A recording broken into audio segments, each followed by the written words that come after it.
Hello again, everybody. I'm Deb Sofield, and you're listening to my weekly podcast series called Encouragement for Your Life. Most of you know I'm a national speaker, trainer, and as a coach, I like to say I help people find their voice and then learn to use it.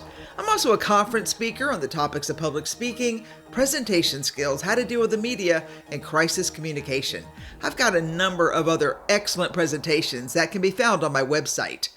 If you're part of an organization that has a national conference, if you could put my name in the hat to be a keynote speaker, I would really appreciate it. Your team can find out more information at my website, debsofield.com. I've got a number of books on the market. My best-selling book, Speak Without Fear, my latest book, Perfecting Your Platform, are both on Amazon and Audible. My series, Encouragement for Your Life, which is a compilation of these podcasts, they're also available on Amazon. Go to Amazon, type in my name, Deb Sofield, and all my books will appear.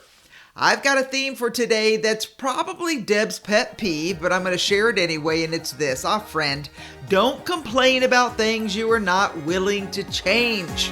Stay tuned. I'll be right back.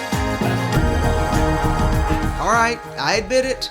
I have just about reached my limit with people who complain about things they're not willing to change. You hear it all the time from someone in your group. They're the ones who whisper loudly that someone else didn't do their job, or someone else didn't tell them some tiny bit of useless information, or someone else said something to someone. And you know the rest of the excuses of the one person who blames their lack of accomplishments on everyone else but themselves. Okay, today I've got a lot to say to those people. I mean, really. What are we supposed to think when all you ever do is blame others for the work you should have been doing? Trust me, others are watching. And you will be a marked person if your words belie your lack of activity and accomplishments. It's pretty easy to tell that you didn't do your work when the project, program, or process failed. As hard as it is to admit, honesty is not for the faint of heart. It's hard to concede that you fell down on the job, or you chose to do something else instead of doing the work required, or that you probably didn't care enough to pull your weight. So you bailed on the project, thinking you could blame it on others, and it wouldn't be noticed. Come on. That type of logic is silly at best, pathetic at worst. Think back and tell me how many times you promised to do something only to be waylaid by another tempting offer.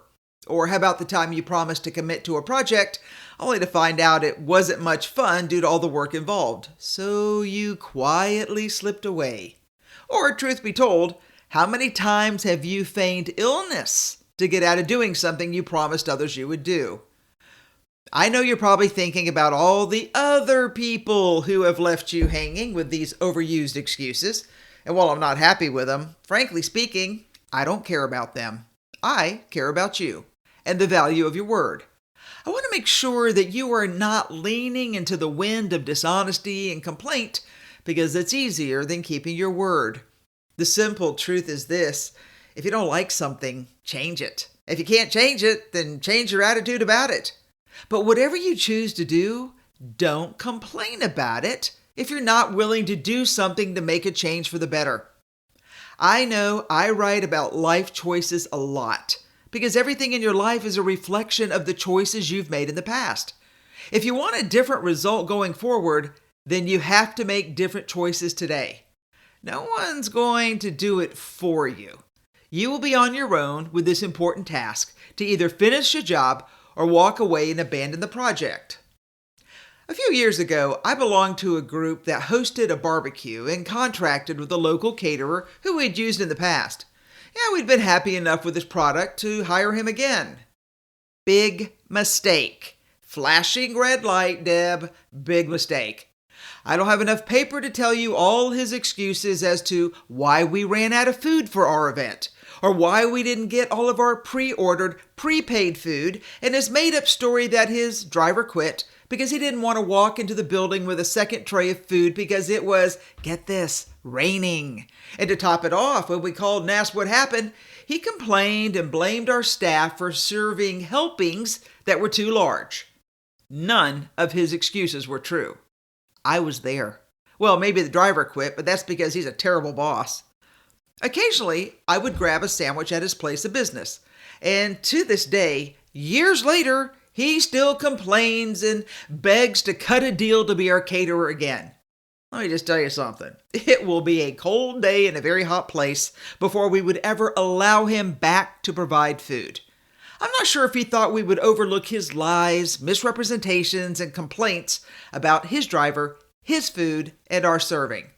When your job is to feed hard-working staff as a holiday gift meal and you fail, and then you complain that others didn't do their job, hey buddy, it's your company and therefore it's your job. And because you complained about everyone else, you showed your lack of personal integrity. So I can pretty much guarantee you are never going to work for us again. Like you, I have story after story of mostly good people who would rather tell a fib than admit to the truth that they fell down on their responsibility. And then they think they can cover it up by complaining about things they're not willing to change to make the process better. Author Roy Bennett says, maturity is when you stop complaining and making excuses and start making changes. He's right. Hey, I get it. Change is not easy.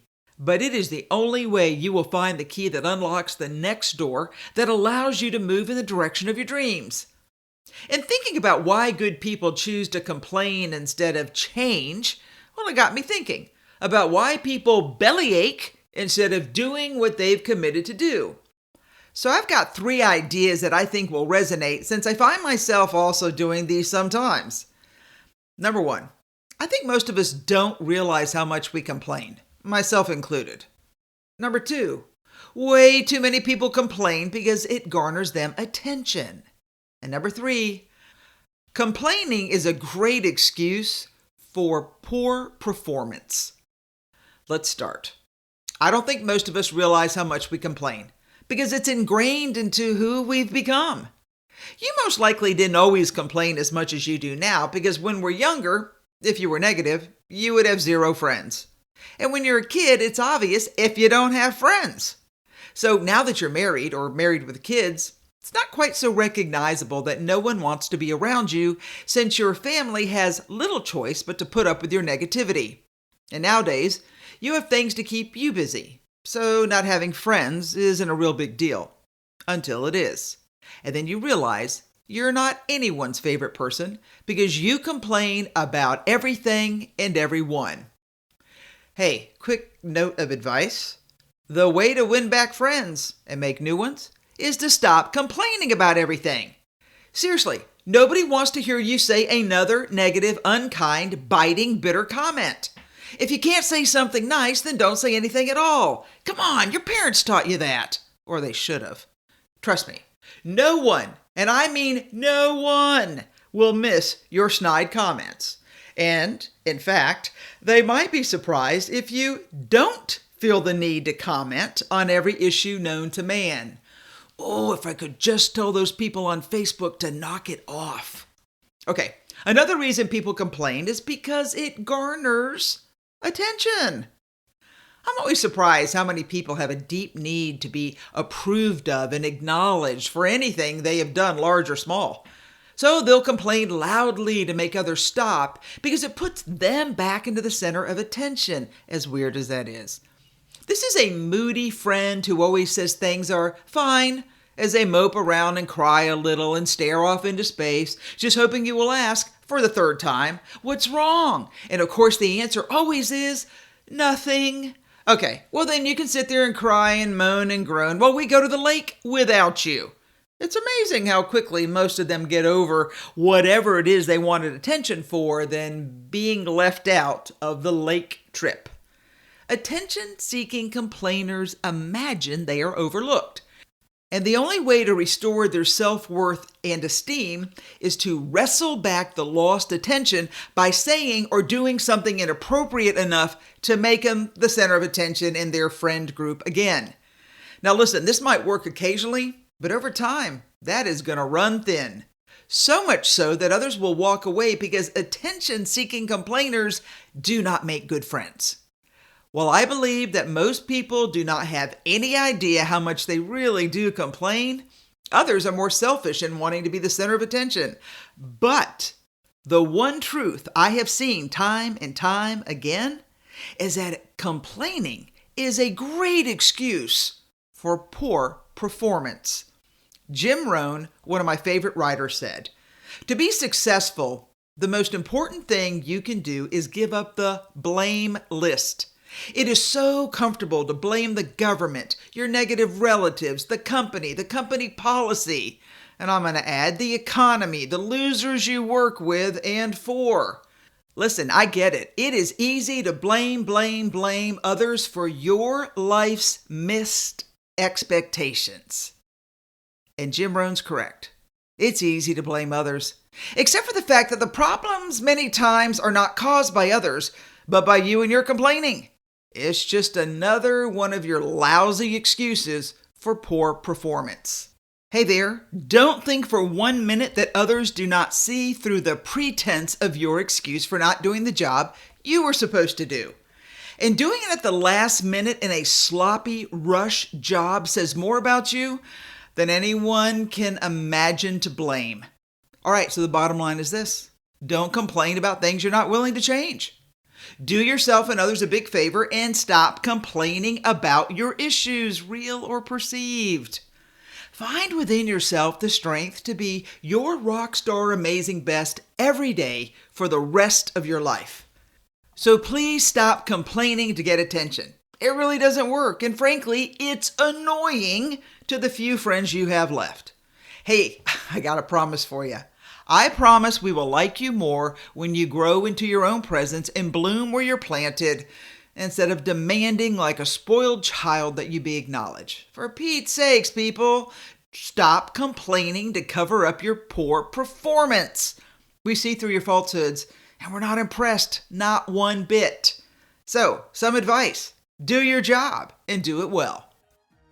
All right, I admit, tough love message, because someone needs to be the one friend who can push you or pull you into believing, doing, and becoming your best. The person you were born to be. And guess what? Today, I feel called to be that person. Because I don't want you to complain about things you're not willing to change. All right.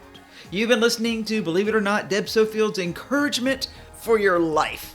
I know it didn't sound very encouraging today, but it's because I care about you, sweet pea, and I want to make sure you do well in life. And remember, Deb doesn't care what the world says about you. I want you to know that I care about you, and I care about you because I think you're better than the excuses that you're making. And I want to see you do big things in life, so we can walk alongside together as I watch you follow your dream to greatness. All right, everybody, take care. Join me next week. I promise I'll be a little nicer. Maybe.